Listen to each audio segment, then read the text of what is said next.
So we're already like halfway through iOS 14. Actually, we're about a little bit more than halfway through if you count the betas, but official versions were about like a couple months in. And what I can tell you is that with iOS 15, I'm actually more excited about this specific version of iOS than the iOS 14 update, to be completely honest. Now, one of the reasons I kind of didn't like iOS 14 during its release was because of picture-in-picture. And it's funny because it was like one of its major features, but YouTube went ahead and stopped using picture-in-picture natively within their app, which was the dumbest thing ever. And that was the thing I was going to use picture-in-picture the most for. So I really haven't utilized that too much, and there's really not too many other crazy features within iOS 14.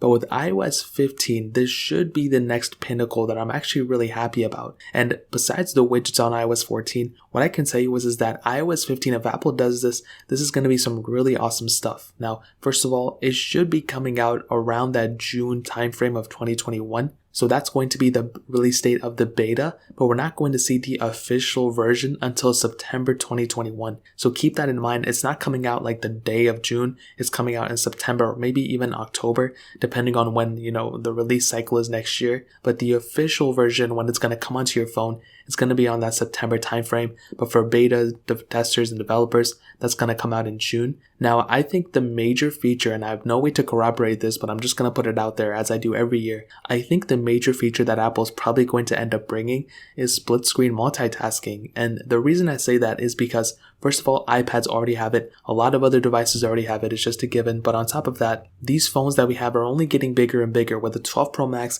it has a bigger display than the previous generation. The 6.1-inch iPhone 12 Pros have a bigger bigger screen than the last generation. And you need more screen, more real estate, basically in order to utilize picture-in-picture. And I think that's a huge thing to keep in mind. And the reason I even bring that up is because when you look at those type of devices, you're actually going to be getting more room to actually go and use that picture-in-picture on. So that doesn't necessarily mean it's going to happen. But the thing that really made me think it's going to happen the most was the picture-in-picture. After we got that, I was like, I'm pretty sure Apple's going to just bring that in at one point, because iPads have had picture-in-picture in for a long time.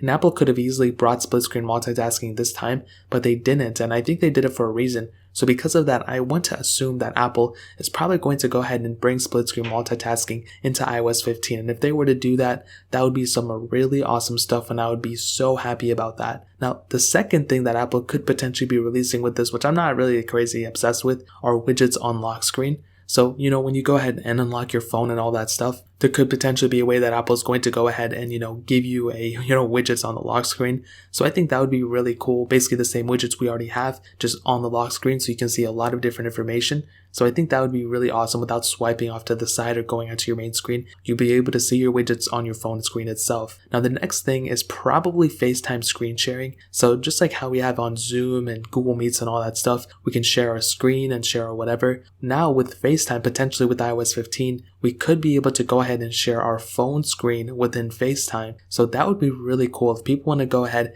and utilize FaceTime as some sort of, Zoom or, one of those things, alternatives. You're going to be able to have that type of capability on this device. So I think that in and of itself is another cool thing that Apple could potentially do with FaceTime, and that could be coming in with iOS 15. Now, there's the last thing I'm going to hit on is something I always talk about, and I think Apple could potentially bring it in, and this is basically OLED notification indicators on their display itself. Now, what this is basically, when you have a notification with a lot of Android phones, they'll actually go ahead and give you a notification on the front panel, and it's just basically like an OLED blinking dot. We used to have this on older phones, and I think it's something really cool, and I hope they bring it. Again, this is probably the least amount of thing that's happening, but I really saw some way this happening because, of the new indicators that we have when, an app is using a microphone or a recording or a video or your camera or something like that. Basically, it shows you that type of, notification on the front. And I think that's something that's really interesting, and hopefully Apple does bring that in too. But that's really pretty much it. If you guys have any other questions or anything, let me know in the comment section below. Hit the like button, that would mean so much, but definitely hit that subscribe button. Every single subscriber that we get really does count, so it means so much if you guys could hit that. Also, check out the other links down in the description as well. My Twitter, my Instagram, my other channels. More importantly than everything else, I love every single one of you guys. Hopefully I'll catch you guys in the next video. Peace out till then.